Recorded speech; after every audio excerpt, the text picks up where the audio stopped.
Bismillahirrahmanirrahim.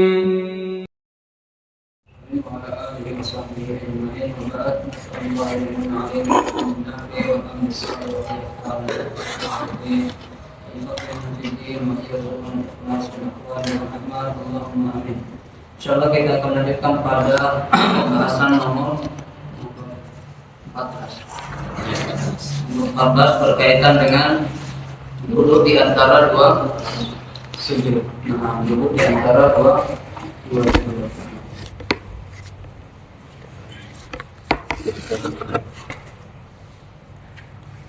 Jadi duduk di antara dua sujud ini merupakan sesuatu yang sangat agung, sesuatu yang mulia. Ya, karena duduk di antara sujud ini diapit oleh dua sujud. Diapit oleh dua sujud. Nah, duduk yang sebelumnya sujud dan sesudahnya sujud. Kemudian pekan lalu kita sudah membahas wa'afini wa'fu anni. Nah, kemudian kita sudah membahas apa yang dimaksud dengan Rabbik firli. Rabbik firli artinya ya Allah ampunilah dosa-dosaku. Nah, Rabbik firli adalah meminta ampunan yang dimana ketika dosa-dosa kita diampuni oleh Allah Subhanahu wa Ta'ala, maka tentunya ini akan membebaskan kita dari api neraka. Nah, kemudian kita juga sudah menyebutkan beberapa fadilah dari istighfar, menghapus dosa, mendatangkan rezeki dan kelapangan hidup, kemudian menghindarkan dari musibah dan kesempitan, kemudian di antara juga memperoleh kemuliaan di sisi Allah Subhanahu wa Ta'ala.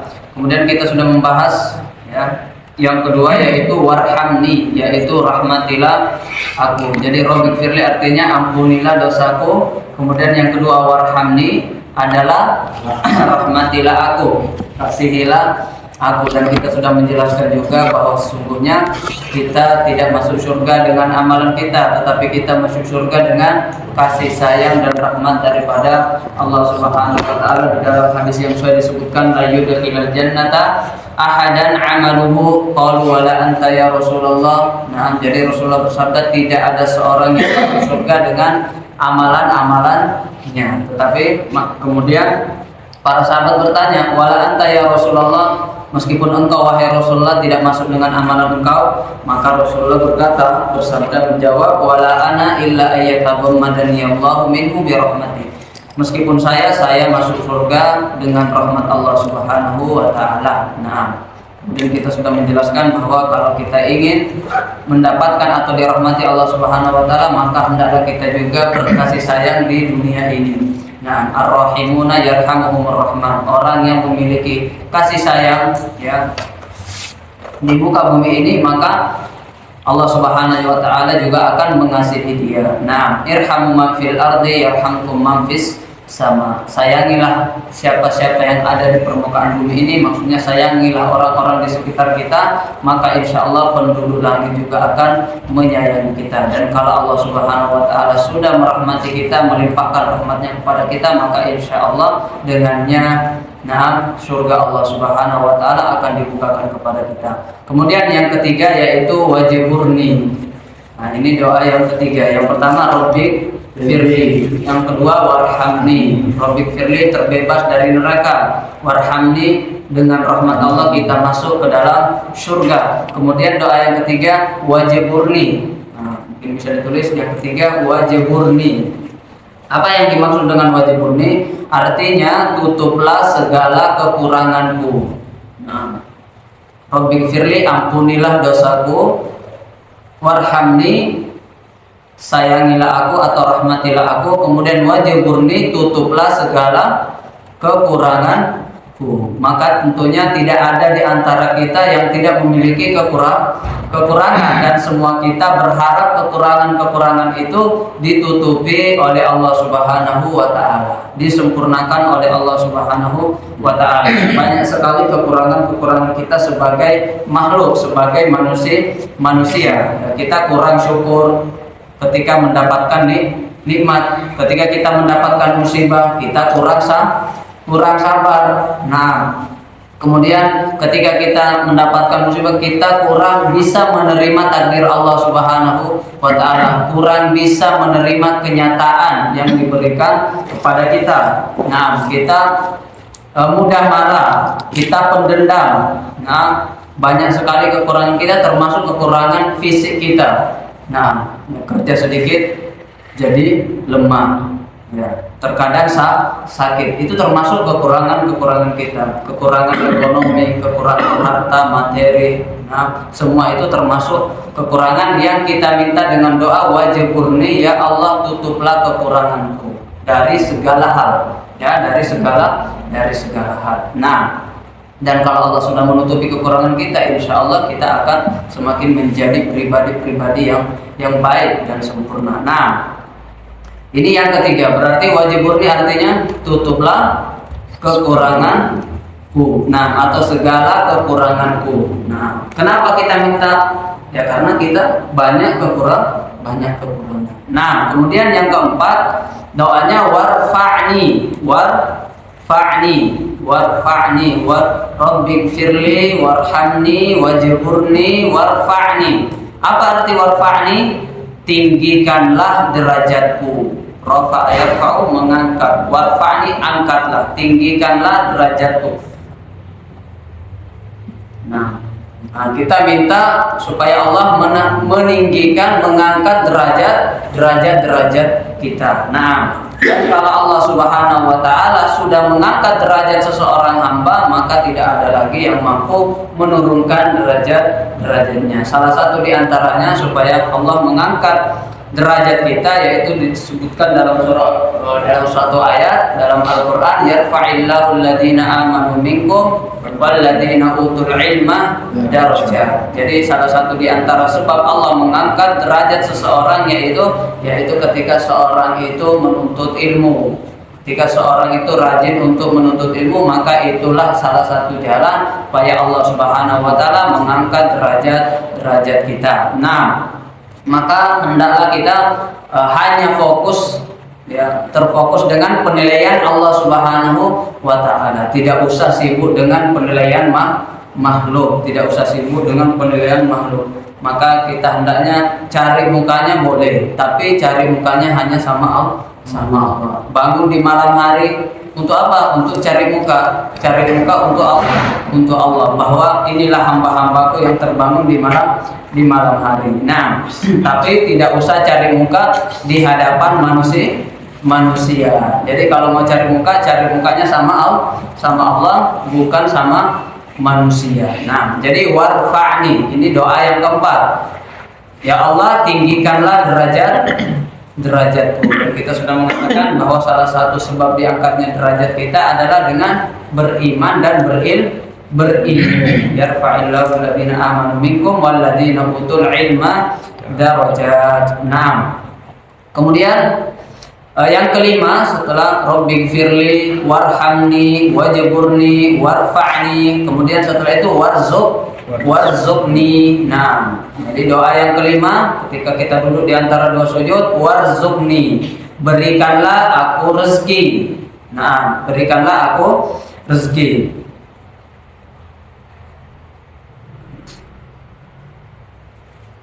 Nah, jadi warzuqni di sini, berikanlah aku rezeki, maksudnya rezeki di sini tentunya rezeki yang halal, ya, rezeki yang berkah, rezeki yang banyak, rezeki yang baik, rezeki yang berkah, bukan hanya sekedar rezeki tapi tidak berkah, bukan hanya sekedar rezeki tapi tidak halal. Kita mintanya rezeki yang halal, yang berkah, yang dimana rezeki ini menjadikan kita lebih dekat kepada Allah Subhanahu wa taala, bukan rezeki yang menjadikan kita malah menjauh kepada Allah Subhanahu wa taala. Ya, karena sebagian orang diberikan rezeki, ya, contohnya rezeki itu ya banyak. Rezeki itu banyak. Ada orang ya sebelum mempunyai misalnya harta yang banyak, dia rajin ibadah, dia rajin doa. Tapi setelah dia dibukakan baginya rezeki yang banyak, menjadi kaya raya, akhirnya dia sudah lupa untuk mendekat kepada Allah Subhanahu wa taala. Sudah jarang mendekat kepada Allah Subhanahu wa taala. Artinya apa? Rezekinya itu semakin menjauhkan dia dari Allah Subhanahu wa taala.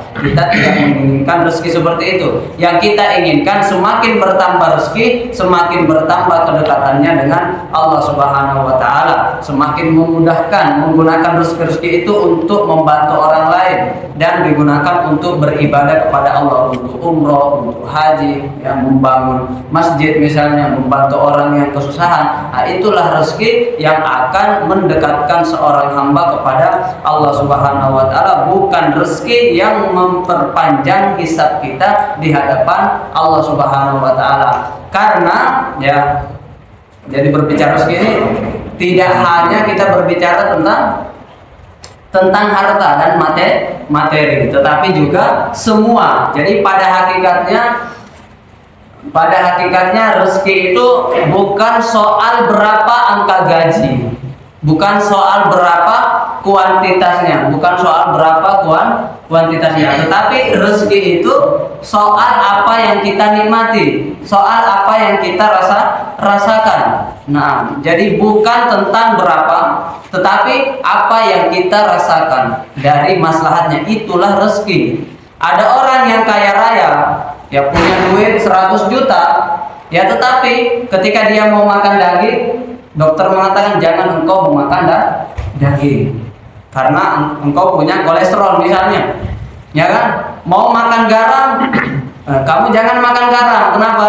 Kamu darah tinggi misalnya. Nah, mau makan yang manis-manis, juga dilarang. Sampai makan nasi pun dibatasi. Kenapa? Dia punya gula, dia punya diabetes. Nah, akhirnya apa? Uangnya banyak, tapi makanannya cuma singkong. Uangnya miliaran, uangnya ratusan juta, tapi makanannya ya tidak ada bedanya dengan orang yang tidak punya duit. Kenapa? Ya karena rezeki itu apa yang dirasa, bukan soal angka gaji. Rezeki itu bukan soal berapa. Kenapa? Ya rezeki itu boleh jadi, ya ranjang yang mahal itu boleh dibeli, ya tetapi tidur yang nyenyak ya tidak bisa dibeli. Tidur yang nyenyak itu boleh jadi dia akan, ya Allah berikan tidur yang nyenyak itu meskipun berlapiskan koran, meskipun berlapiskan tanah, ya orang bisa nyenyak. Bahkan orang duduk pun terkadang kalau majelis ilmu ya bisa tidur nyenyak tanpa ranjang. Ada orang sudah membeli ranjang puluhan juta tetapi di malam hari juga tidak bisa tertidur. Ya kan? Berarti apa? Ya rezeki itu bukan soal berapa, bukan soal mahal-mahalan, tetapi apa yang kita bisa nikmati. Ya begitu juga dengan makanan yang mahal, minuman yang mahal, ya itu bisa dibeli, tetapi selera makan tidak bisa dibeli. Nah, selera makan itu ya tidak bisa dibeli. Meskipun ya piringnya terbuat dari emas, ya meskipun gelasnya dari perak, mutiara, tetapi kalau tidak ada selera makan, makanya sama aja tidak nikmat. Makanan semahal apapun ya tidak menjadi nikmat. Ya kan? Ya tetapi meskipun mungkin ya nasi, kerupuk, campur sambal sama apa atau mie ayam. Ikan kering misalnya sama sayur kangkung. Ya Masya Allah ya kan, makan di pinggir sawah misalnya. Nah itu sudah termasuk Masya Allah nikmat yang luar biasa bagi sebagian orang. Nah, jadi bukan tentang angka mahal-mahalan dan seterusnya. Nah, jadi sekali lagi rezeki itu bukan tentang soal angka gaji, berapa gajimu, bukan. Nah, bukan tentang berapa semahal apa kasurmu, bukan juga. Semahal apapun, sebagus apapun rumahmu. Ada orang rumahnya bagus, ya kan? Masya Allah. Nah, miliaran. Nah, ada kolam renangnya, Masya Allah. Ya, kita masuk itu Masya Allah, luar biasa. Tetapi penduduknya tidak ada yang saling sapa di dalam. Tidak ada yang saling sapa. Istri sama suami tidak ada yang saling sapa. Orang tua bersama anak-anaknya tidak ada yang saling tegur. Nah, tidak ada kenikmatan di situ. Bahkan suaminya mungkin tidak betah, bukan baiti jannati, tapi baiti nari. Nah, menganggap bahwa rumahnya ini adalah neraka. Akhirnya apa? Dia lebih betah di luar rumah. Kenapa? Setiap masuk rumah istrinya cemberut. Setiap masuk rumah istrinya marah. Akhirnya apa? Meskipun bangunannya bagus, tetapi tidak ada sakinah di situ. Ya, tidak ada sakinah. Jadi rezeki itu bukan tentang ya kualitas yang kita lihat. Nah, bukan tentang apa soal angka dan kuantitas, tetapi apa yang kita rasakan. Ketenangan, ya boleh jadi ya dia tinggal di gubuk, tetapi dia mendapatkan ketenangan, kenyamanan, kebahagiaan. Kenapa? Ya karena istrinya mungkin soleha. Berarti istri soleha itu adalah rezeki terbaik. Ya kan? Rezeki terbaik. Makanya sekali lagi, rezeki itu bukan hanya tentang materi, bukan hanya tentang harta, tetapi rezeki rezeki terbaik adalah ya kita ditakdir untuk bermajelis. Kita ditakdir untuk menuntut ilmu. Itu salah satu rezeki juga yang kebanyakan orang mungkin ya sibuk dengan dunianya. Seminggu tidak ada waktu untuk akhiratnya. Nah, jadi ini termasuk rezeki. Di antara rezeki lagi apa? Anak yang soleh. Ya. Anaknya mau nurut sama orang tuanya, anaknya mau sekolah, anaknya mau sholat, anaknya pintar ngaji. Itu rezeki. Nah, kemudian, ini tentang rezeki ya. Ini tentunya panjang sekali. Ya. Jadi sekali lagi rezeki itu apa yang bisa kita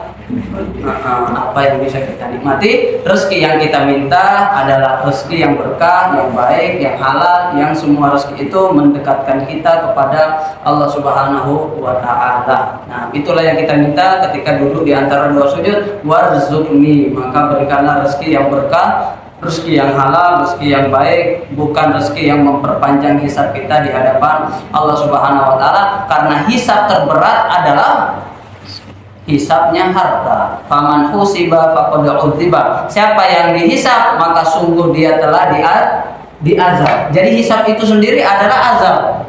Nah, dan hisab yang termasuk yang paling berat adalah hisabnya harta. Hisabnya harta. Nah, kenapa? Karena pertanyaannya dua, min aina wa ila aina, dari mana dan kemana. Ini dari mana? Oh, masya Allah halal. Tapi kemana? Digunakan untuk sesuatu yang tidak baik, maka tidak lulus. Kemana ini hartanya dibelanjakan? Masya Allah nyumbang. Tapi dari mana? Hasil korupsi, hasil nipu orang, hasil berdagang, tapi berdagangnya menipu orang misalnya, hasil riba. Nah, maka ini juga ya tidak lulus.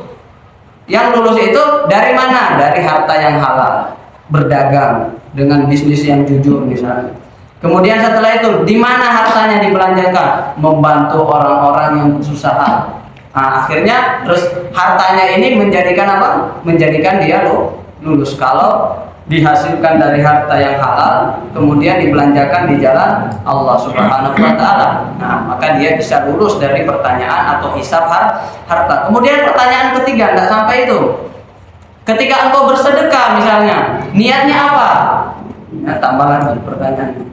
Nah, ini hartanya halal, disedekahkan. Jadi sudah lulus dengan dua pertanyaan. Tapi pertanyaan yang ketiga, untuk apa kau bersedekah? Oh, ternyata hanya ingin dipuji bahwa dia adalah orang dermawan. Maka fayul kofinari, maka dilemparkan ke dalam api. Nah, kapan kita bisa lulus dari hisab harta ini? Yang pertama, hartanya harta halal, kemudian setelah itu harta ini digunakan untuk ketaatan kepada Allah Subhanahu wa Ta'ala, baik itu diberikan kepada nafkah istri atau dibelanjakan untuk pendidikan anak kita, kebutuhannya, makannya, minumnya, pakaiannya, tempat tinggalnya, pendidikannya, atau orang-orang tetangga kita yang di sekitar kita, atau memuliakan tamu, atau juga membantu orang-orang yang kesusahan, atau membangun pondok, membangun masjid, dan seterusnya. Nah, setelah dua lulus pertanyaan ini, maka pertanyaan yang ketiga, untuk apa engkau infakkan? Kenapa? Oh, saya infakkan untuk mencari ridho engkau ya Allah Subhanahu wa Ta'ala. Nah, Allah mengatakan, kadzabta, kamu berdusta.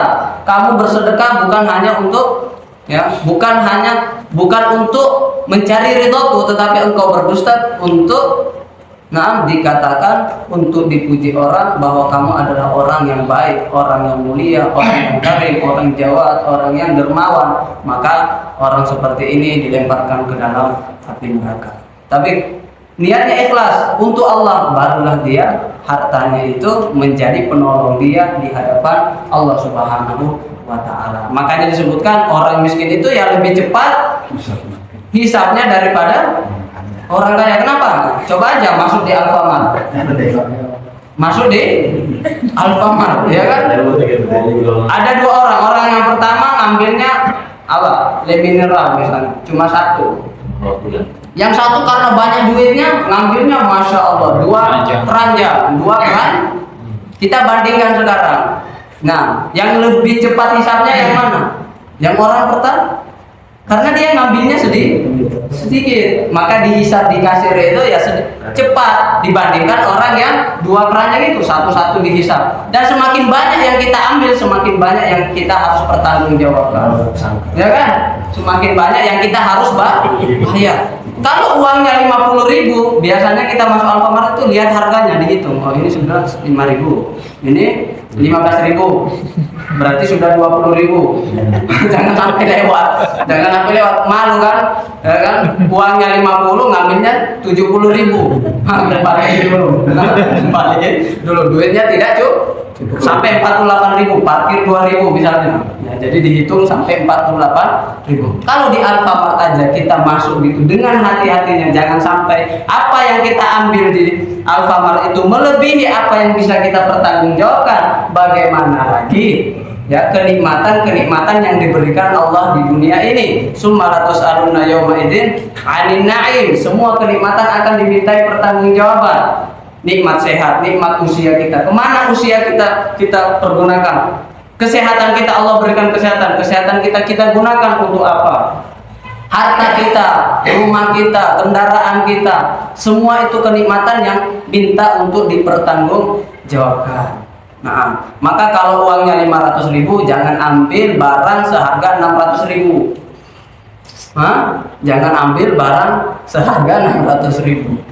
Nah, jadi makanya kata para ulama, kalau kita dapat nikmat, tanyakan dulu, kita bisa mempertanggungjawabkan atau tidak. Kalau tidak, ya jangan. Kalau tidak bisa bayar, ya jangan ambil. Kalau tidak punya duit, ya jangan jajan. Itu namanya mencuri. Ya kan? Itu namanya mencuri. Dan pasti dipermasalahkan ketika yang kita ambil melebihi dari uang yang kita bawa. Jadi ya dipikir-pikir lagi. Harta kita apa? Bukan berapa yang ada di rekening kita, bukan berapa yang ada di kantong dompet kita, yang ada di rumah kita, di berangkas kita, di lemari kita, bukan. Uang kita, harta kita, apa yang kita sedekahkan, itu uang kita, itulah harta kita. Jadi kalau ditanya, berapa harta kita? Masing-masing bertanya, harta saya sudah berapa? Ya tergantung berapa yang sudah kita sedekahkan dengan ikhlas, itulah harta kita yang sesungguhnya. Sebagaimana ketika Rasulullah masuk setelah menyembelih di rumahnya itu ada ya kambing, ya kan, ditanya, wahai Aisyah, apa yang tersisa? Ma baqiya. Maka Aisyah mengatakan, ma baqiya illa katifaha. Tidak tersisa kecuali tulang belikatnya, illa katifnya saja. Yang lainnya di mana? Yang lainnya sudah disedekahkan. Maka Rasulullah membalik dan kullu baqiya, semua tersisa kecuali tulang belikatnya. Adapun tulang belikat yang kita makan itu tidak tersisa, itu nanti jadi kotoran. Adapun yang tersisa apa yang kita sedekahkan. Maka kalau siapapun yang mampu menabung hartanya di langit, maka lakukanlah. Kalau di rekening ya masih boleh. Kemarin kita lihat di tol kecelakaan ya sekitar 10 mobil itu. Ya biasanya kan yang punya mobil itu hartanya banyak. Nah, kira-kira sekarang hartanya bermanfaat, tiba-tiba meninggal seperti itu. Ya Wallahu a'lam. Ya, tetapi kalau hartanya itu hanya dikumpul-kumpul, jama'a malahu wa'adda yahsabu anna malahu akhlada. Dia hanya jamaah mengumpulkan dan dia mengira yahsabu anna malahu, dia mengira bahwa hartanya itu dapat mengekalkan dia di dunia ini. Nah, maka itu sifat orang-orang kafir. Nah, itu hanya memperpanjang hisabnya. Dia yang mengumpulkan siang dan malam, puluhan tahun, 20 tahun dia membangun bisnis misalnya. Ya, 20 tahun, 30 tahun bisnis, kumpulkan duit ya, sampai ratusan juta, sampai miliaran. Tiba-tiba meninggal dunia. Ya kan? Kira-kira yang miliaran dikumpulkan siang, malam, sore, pagi, petang, pergi pagi, pulang malam. Kira-kira harta itu dinikmati siapa? Ahli warisnya, dinikmati istrinya mungkin, ya kan? Dinikmati istrinya kawin lagi misalnya, dinikmati orang lain, ya kan? Dia yang memulai dinikmati oleh orang lain. Jadi harta kita apa yang kita infakkan, itulah harta kita, itulah yang mampu, ya, itulah yang akan menyelamatkan kita di alam barzah, itulah yang akan mempermudah hisab kita di hari pembalasan. Maka pikir-pikir lagi. Nah, kemudian yang selanjutnya wahdini. Berarti ini yang keberapa nih?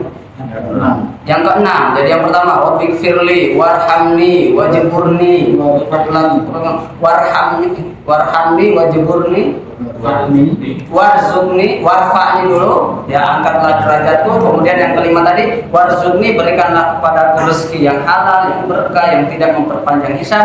Kemudian yang keenam adalah wahdini. Kita minta petunjuk. Inilah doa yang kita panjatkan di surah Al-Fatihah, ihdinas siratal mustaqim. Nah, berikanlah kami petunjuk hidayah. Nah, supaya kita selalu dalam bimbingan Allah Subhanahu wa taala. Apa artinya wahdini? Bisa ditulis berikanlah aku petunjuk atau hidayah. Nah, berikanlah aku hidayah atau petunjuk. Jadi hidayah itu artinya petunjuk. Bimbinglah aku ke jalan yang benar. Bisa juga diartikan seperti itu. Bimbinglah aku ke jalan yang benar. Nah, siapa itu jalan yang benar? Nah, lanjutannya siratal ladzina an'amta alaihim, yaitu jalannya orang-orang yang diberi nikmat. Siapa itu orang-orang yang diberi nikmat? Ulaikal ladzina an'amallahu alaihim minan nabiyyina was-siddiqina wasyuhada'i was-salihina hasuna ulaika rafiqa. Itu jalannya para nabi, jalannya para siddiqin, Abu Bakar As-Siddiq, jalannya para syuhada, ya, seperti siapa? Umar yang mati syahid ditusuk, seperti para sahabat-sahabat yang lainnya. Nah, kemudian wassolihina, dan jalan-jalan orang-orang yang soleh. Itulah jalan yang kita minta. Bimbinglah kami ke jalan mereka. Bagaimana jalan mereka? Sekarang pertanyaannya, bagaimana jalan mereka? Apakah jalannya itu jalan mengumpulkan harta duniawi? Apakah jalan mereka itu bersenang-senang di dunia? Apakah jalan mereka itu banyak rehannya? Ya enggak, jalan mereka penuh dengan ibadah, jalan mereka penuh dengan darah, penuh dengan duri, ya, penuh dengan tantangan, perjuangan, keringat. Nah, jalan dakwah. Itulah yang kita minta. Kalau kita mau bersama mereka di surga, maka kita harus berjalan di atas jalan-jalan mereka, ya kan? Bukan jalannya ghairil maghdubi alaihim, bukan jalan-jalan orang-orang yang Yahudi. Siapa itu orang-orang Yahudi? Kabura maqtan indallahi an taqulu ma la taf'alun. Atau jalannya orang-orang apa? Orang-orang yang hanya punya ilmu tetapi tidak mengamalkan ilmunya. Orang yang rajin ikut kajian tetapi tidak ada tekad untuk mengamalkan ilmu yang dipelajari. Orang yang hanya sibuk hadir majelis sana, kajian Ahad sana, hari Senin, hari Selasa, ya, yang offline, yang online, diikuti semua. Tablik akbar, tablik asghar, semuanya diikuti. Kajian rutin bulanan, kajian apa lagi? Kajian RT, kajian ibu-ibu, arisan, semua kajian. Masya Allah, luar biasa, ya kan? Hidupnya penuh dengan kajian. Tetapi apa? Tekadnya hanya untuk menumpuk-numpuk catatan. Tekadnya hadir di kajian untuk menumpuk-numpuk catatan. Rugi kita kalau seperti itu. Rugi kita kalau tujuan kita hadir di majelis ilmu itu hanya untuk menumpuk-numpuk catatan. Paling tidak setiap majelis itu target kita setelah pulang majelis oleh apa yang bisa kita bawa pulang. Tidak bisa semua yang dijelaskan di majelis itu, paling tidak pilih satu amalan. Setiap majelis satu amalan kita pulang, kita berniat untuk amalkan. Ya, seperti itu. Jadi setiap 10 majelis yang kita ikuti misalnya, berarti sudah 10 amalan yang bertambah pada diri kita. Ya, tidak seperti itu. 1 tahun sama hari ini sama saja amalan yang tidak bertambah, merugi kita. Nah, merugi kita. Ilmul munafik fi qaulihi. Ilmunya orang munafik itu di perkataannya. Wa ilmul mu'min fi amalihi, dan ilmunya orang yang beriman itu pada amalnya. Maka kalau kita mau tahu ilmu kita ini mengantarkan kita kepada menjadi orang atau pribadi munafik atau pribadi yang beriman, lihat saja ilmu kita hanya di ucapan, hanya di catatan, hanya di kepala, atau kita amalkan apa yang kita ketahui. Nah, jangan sampai. Jadi ilmu ini, ilmu yang kita pelajari di majelis, yang kita catat itu, nah jangan sampai hanya menumpuk-numpuk catatan. Kenapa? Karena pertanyaan ilmu itu hanya satu, atau bisa ditambah dua, jadi dua. Satunya apa? La tazulu qadama 'abdin yaumal qiyamah, tidak akan bergeser kaki seorang hamba di hari kiamat hatta yus'al an arba, di antaranya an ilmi, tentang ilmunya sudah diamalkan atau belum. Jadi dia nanti dimintai pertanggungjawaban tadi tentang hartanya, dari mana dan kemana. Nah sekarang yang ditanyakan juga, yang termasuk dimintai pertanggungjawaban adalah tentang ilmu kita. Sekarang kita ikut kajian sana, kajian sini, kajian RT, kajian sana, tabligh akbar dan seterusnya. Itu semua akan dipertanggungjawabkan di hadapan Allah. Pertanggungjawabannya cuma satu, diamalkan atau tidak, bukan sebutkan syarat-syarat sholat.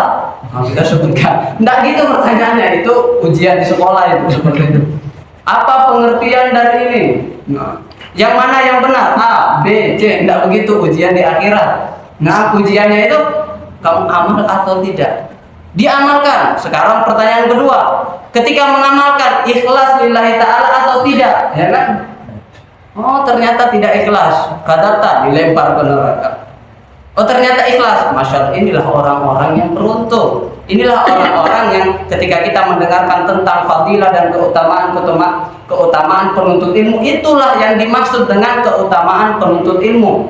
Bukan hanya ilmunya, tetapi ilmu yang diamalkan. Semua fadilah yang kita sering dengar ya tentang fadilah dan keutamaan menuntut ilmu itu maksudnya ilmu yang diamalkan, bukan hanya sekedar ilmu. Misalnya yarfa'illahu alladziina aamanu minkum walladziina utul ilma darajat, man salaka thariqan yaltamisu fihi ilman sahalallahu lahu bihi thariqan ilal jannah, man yuridillahu bihi khairan yufaqihu fid din, hal yastawil ladziina ya'lamuna wal ladziina la ya'lamun, al malaika yastaghfirun, fadlul alim 'alal 'abid ka fadli Naam ala adnakum dan seterusnya. Semua fadilah-fadilah itu sampai malaikat beristighfar kepadanya, hatta hitan fil bahri, ikan-ikan makhluk-makhluk yang ada di lautan, kemudian an-namlatu fi juhriha, kemudian semut-semut yang ada di lubangnya. Semua itu beristighfar kepada penuntut ilmu. Penuntut ilmu yang mana? Penuntut ilmu yang bersiap, bertekad untuk mengamalkan ilmunya, bukan hanya bertekad untuk menumpuk-numpuk catatan.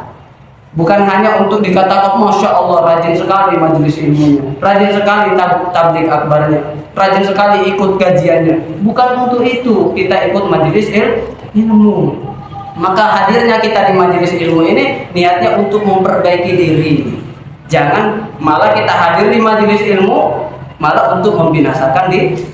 Ilmu itu hanya mengantarkan kita kepada dua sifat. Yang pertama sifat tawadhu, yang kedua sifat takabur. Sifat takabur. Kalau ilmu itu diamalkan, maka ilmu itu akan mengantarkan kita kepada sifat tawadhu. Orang itu akan rendah.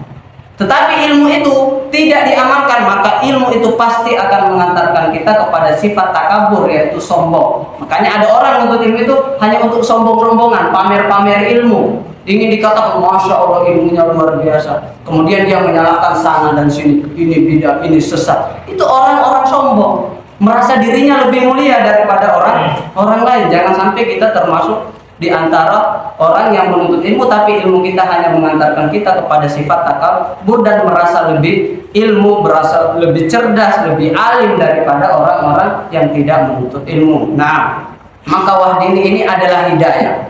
Nah, Nabi Ibrahim alaihissalam meminta hidayah untuk bapaknya Azar, tetapi Allah tidak mengabul. Padahal Nabi Ibrahim alaihissalam adalah kekasih Allah subhanahu wa ta'ala. Nabi Nuh alaihissalam seorang nabi ulul azmi, nah, yang berdakwah lailan wa naharan, siang dan malam, berdakwah 950 tahun, sirra wa alaniyah, dakwah terang-terangan, dakwah sembunyi-sembunyi, semua sudah dilakukan oleh Nabi Nuh. Untuk meminta hidayah untuk istrinya, Allah tidak berikan itu. Dia minta hidayah untuk anaknya, bahkan sampai di akhir hayat anaknya disuruh naik ke atas kapal, la asim, ya kan? Irkam ma'ana, wahai anakku naik ke atas kapal. Kalau la Sa'awi ila jabali ya'simuni minal ma. Saya tidak mau, saya bisa naik ke atas gunung. Gunung ini bisa menyelamatkan saya dari air, dari banjir. Nah, Allah tidak memberikan hidayah. Nabi Lut, istrinya pun tidak diberikan hidayah. Mereka para nabi. Bahkan Rasulullah SAW minta hidayah untuk pamannya tercinta, siapa? Abu Thalib. Tapi Allah juga tidak memberikan hidayah itu. Kita belum minta. Allah sudah menakdirkan kita terlahir sebagai seorang muslim dan mukmin. Ya kan? Bagaimana lagi? Fabi ayyi ala'i rabbikuma tukadziban. Maka nikmat mana lagi yang kita mau dustakan? Kita belum minta, Allah sudah takdirkan kita terlahir dalam keadaan membawa nikmat iman dan nikmat Islam. Tanpa kita minta, kita sudah tahu. Sekarang kita bisa beribadah, kita kenal Tuhan kita, yaitu Allah. Kita kenal Rasul kita, Rasulullah SAW. Kita ada petunjuk, yaitu Al-Quranul Karim. Nah, kita bisa beribadah, kita bisa halaqah, baca Quran, tahsin, majelis ilmu dengan tenang. Di bulan puasa, kita bisa puasa bersama keluarga-keluarga kita. Nah, itu adalah kenikmatan yang sesungguhnya, nikmat yang terbesar. Wah, dini, nikmat hidayah. Nah, nikmat hidayah. Nah, kemudian setelah maka kita minta untuk diistiqomahkan di jalan hidayah ini sampai kita wala tamutunna illa wa antum muslimun. Jadi artinya kita meminta hidayah ini maksudnya supaya kita diistiqomahkan sampai akhir hayat kita. Itu maksudnya. Ihdinas siratal mustaqim artinya apa? Semoga kita istiqomah dan dimatikan, diwafatkan dalam keadaan berislam dan beriman, dalam keadaan husnul khatimah dengan mengucapkan kalimat tauhid la ilaha illallah. Nah, kemudian yang selanjutnya wa'afini. Wa'afini. Apa artinya wa'afini? Berikanlah aku kesehatan. Berikanlah aku kesehatan. Itu artinya wa'afini. Nah, kita tentunya meminta kesehatan, tetapi kalau sekali-kali kita ditakdir sakit, ya sabar. Karena di belakang sakit itu, nah banyak hikmahnya. Nah, innallaha idza ahabba qauman ibtalahu. Kalau Allah suka kepada suatu kaum, maka Allah akan memberikan ujian. Kok bisa? Ya, diberi sakit kalau Allah suka. Nah, sama ketika seorang guru senang sama santrinya, ya diberikan ujian, ada ujian nasional, ya kan?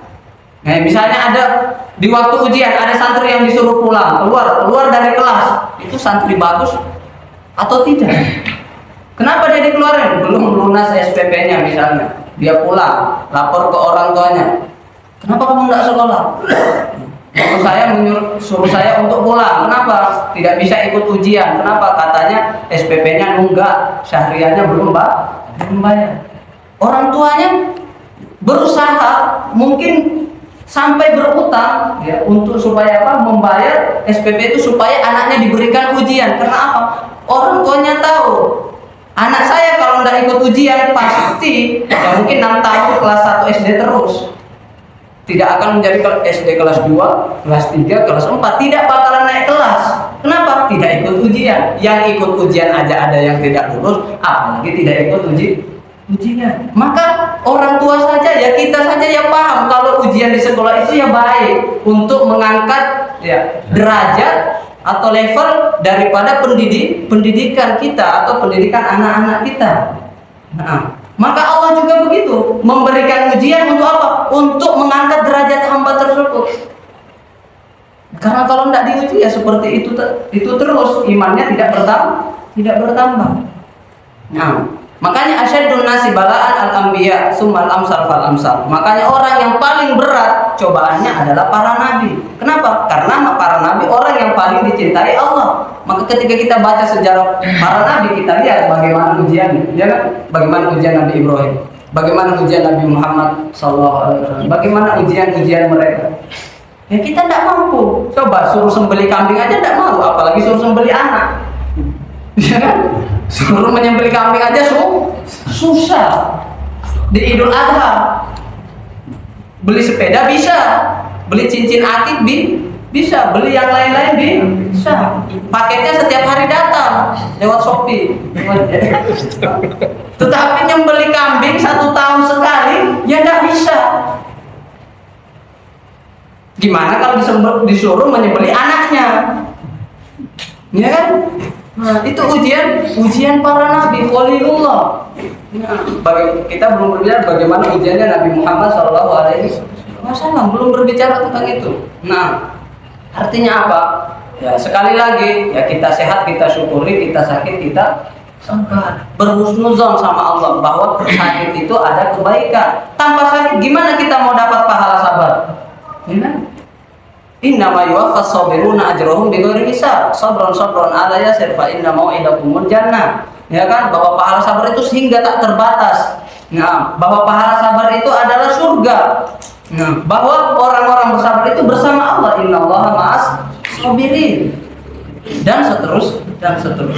Allah ingin menghapus dosa-dosa kita, diberikanlah kita sakit. Nah, tapi kita kenapa menuntut untuk diberikan kesehatan? Ya tentunya kita minta kesehatan. Kenapa? Karena kalau kita sakit, boleh jadi kita menjadi beban bagi orang lain. Yang itu dulu, ya kan? Menjadi beban bagi orang di sekitar kita. Orang lain mau sibuk kerja ini kerja sana, tetapi karena kita sakit, akhirnya energinya, waktunya digunakan untuk membantu kita, ya kan, menjadi beban. Yang pertama. Yang kedua, kalau kita sakit, kita tidak bisa maksimal untuk beribadah dan membantu orang. Gimana kita mau bantu orang? Saya mau bantu orang lain, tapi sakit, ya tidak bisa. Nah, mau bantu rewang misalnya, ya kan, mau bantu rewang, ya tidak bisa. Mau haji, gimana? Ya sakit, bangun saja tidak bisa. Maka kita minta untuk diberikan kesehatan. Nah, kita minta diberikan kesehatan, dan kesehatan ini termasuk nikmat yang diberikan Allah Subhanahu wa taala kepada kita semua. Dan nikmat kesehatan ini terkadang kita sering melalaikannya. Nikmatan maghbunun fihi makatsirun minan nas as-sihhat wal faragh. Termasuk 2 jenis nikmat yang sering kita lalaikan, yaitu nikmat kesehatan dan nikmat waktu. Nikmat waktu luang al-faragh. Nah, jadi kita baru bisa mengetahui, ternyata memiliki gigi sehat itu kenikmatan setelah sembuh atau setelah kita sakit gigi. Nah, maka kalau ada yang di rumah sakit, rajin-rajinlah ke rumah sakit biar kita lebih tahu bahwa nikmat sehat itu sangat luar biasa, sangat mahal. Nah, orang berani menukar apapun hartanya dengan kesehatan, itu pun terkadang belum sehat-sehat.